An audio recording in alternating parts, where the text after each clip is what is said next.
বিমানদের blogs another episode. একটা নতুন ব্লগের সাথে তোমাদের সাথে দেখা হচ্ছে। আজকে এখন চলে এসেছি, এটা হচ্ছে আমাদের মহিশিলার মধ্যে, ঠিক আছে, পালপাড়া। খুব প্রসিদ্ধ জায়গা। এখান থেকে ঠাকুর আমাদের পুরো আসানসোলের মধ্যে এখান থেকে ঠাকুর যায়। তো এখানে ঠাকুর বানানো হয়, তো সেটা তোমাদের আজকে লাইভ দেখাচ্ছি। তো ব্লগটাতে সাথে থাকো, তোমরা দেখতে থাকো, অনেক কিছু জিনিস দেখতে পাবে। দেখো অলরেডি এখানে দেখতে পাচ্ছ, অলরেডি গাড়ি দাঁড়িয়ে আছে। এখান থেকে তোমরা দেখতে পাচ্ছ লাইভ এখানে, কেননা আমি যা দেখাই স্বচ্ছ দেখাই। এখান থেকে ঠাকুর বেরিয়ে যাচ্ছে, এটা পালপাড়া, ঠিক আছে। ঠাকুর এখানে অলরেডি রেডি হয়ে আছে, এবার গাড়িতে উঠবে। গাড়ি রেডি হয়ে আছে গাড়িতে ওঠার জন্য।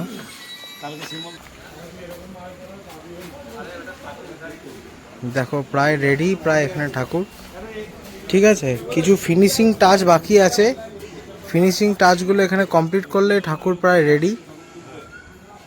এগুলো দূরে দূরে বিভিন্ন জায়গায় নিয়ে যাওয়া হয়, বিভিন্ন জায়গায় ঠাকুরগুলো যাবে, তোমরা দেখে বুঝতেই পারছো। তোমাদের লাইভ দেখাচ্ছি, এখানে কোনো কাট হবে না, ঠিক আছে। লাইভ তোমাদের দেখাচ্ছি। দেখো ঠাকুর কত সুন্দর সেজে গেছে, একদম মায়ের মূর্তিটা কত সুন্দর সাজানো হয়েছে। ডাইরেক্ট এখানে লাইভ তোমাদের দেখাচ্ছি।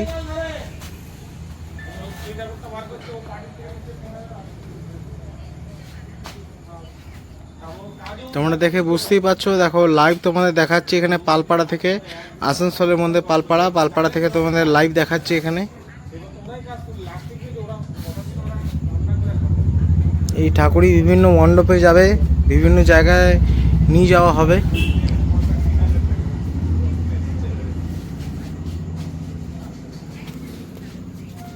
তো আরেকটা দুর্গা মূর্তি তোমাদেরকে দেখিয়ে নেব। দেখো কত সুন্দর। আমি খুব জুম করে দেখাচ্ছি, কারণ এখানে স্পেস খুব কম, তো জন্য তোমাদেরকে জুম করে দেখানো হচ্ছে। এখানে আমি 0.6x আমার ক্যামেরা করা আছে, তাতেও আমার এখানে জুম হচ্ছে, কারণ এখানে এতটাই স্পেস কম। তোমাদেরকে লাইভ আমি দেখাচ্ছি। মায়ের মূর্তিটা দেখো কত সুন্দর সাজানো হয়েছে।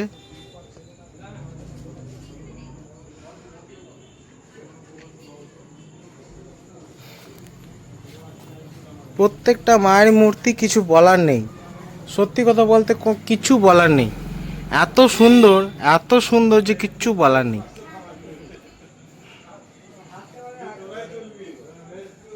তোমরা যদি ফেসবুকে দেখে থাকো, তোমরা ফেসবুকেও দেখো, তোমরা ইউটিউবে দেখো, আমার দুটোই চ্যানেল আছে, ইউটিউব ফেসবুক দুটোই আছে। তোমরা দেখে বুঝতেই পারছো। দেখো কত সুন্দর, মানে প্রত্যেকটা মূর্তি ডেকোরেশন করা এত সুন্দর যে এখানে কোনো কথা হবে না। মানে মায়ের মুখ থেকে শুরু করে, মানে কি বলবো, এখানে আর কিচ্ছু বলার নেই। এত সুন্দর যে কিছু বলার না। প্রত্যেকটা মায়ের মুখ এত সুন্দর।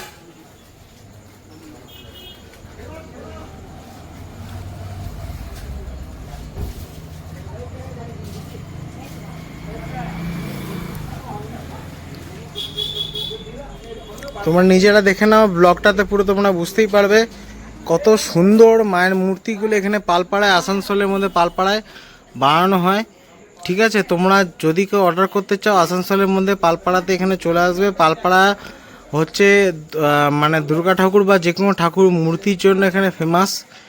আসানসোলের মধ্যে এই জায়গাটা হচ্ছে ফেমাস।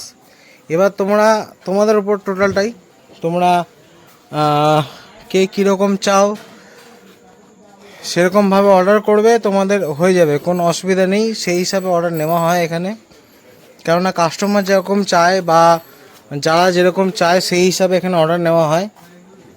এই মায়ের মূর্তিটা দেখো, মানে অপূর্ব।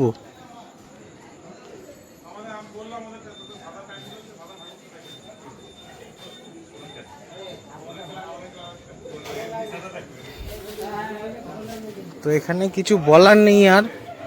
অপূর্ব দৃশ্য দেখতে পাচ্ছি, যেটা দেখা যাচ্ছে অপূর্ব দৃশ্য।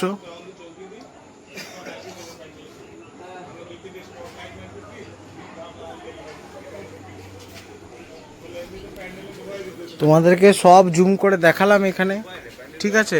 এই মায়ের এখনো চোখ দেওয়া হয়নি, চোখ দেওয়া হবে। কত সুন্দর দেখো। তো তোমাদের আজকে টোটাল ফুটেজটা তোমাদের তুলে ধরলাম এখানে আমার ব্লগের মাধ্যমে। বন্ধুরা তোমাদেরকে যতটা পারলাম আমি দেখালাম। এটা হচ্ছে আসানসোলের মধ্যে পালপাড়ার মধ্যে। আবার আমি তোমাদেরকে রেকমেন্ড করে দিচ্ছি, এটা আসানসোলের পালপাড়ার মধ্যে। খুব সুন্দর এখানে মূর্তি বানানো হয়, খুব সুন্দর এখানকার ডেকোরেশন হয়। তো এই মূর্তিগুলো বিভিন্ন জায়গায় আসানসোলের মধ্যে যায়, আসানসোলের বাইরেও যায়। তোমাদের যতটা পারলাম আমি দেখালাম। তো ভিডিওটা কেমন লাগলো অতি অবশ্যই একটু কমেন্ট করে জানাবে। আর যদি ভালো লেগে থাকে একটু সবার সাথে শেয়ার করে দেবে। কারণ চলো, হ্যাপি পূজা।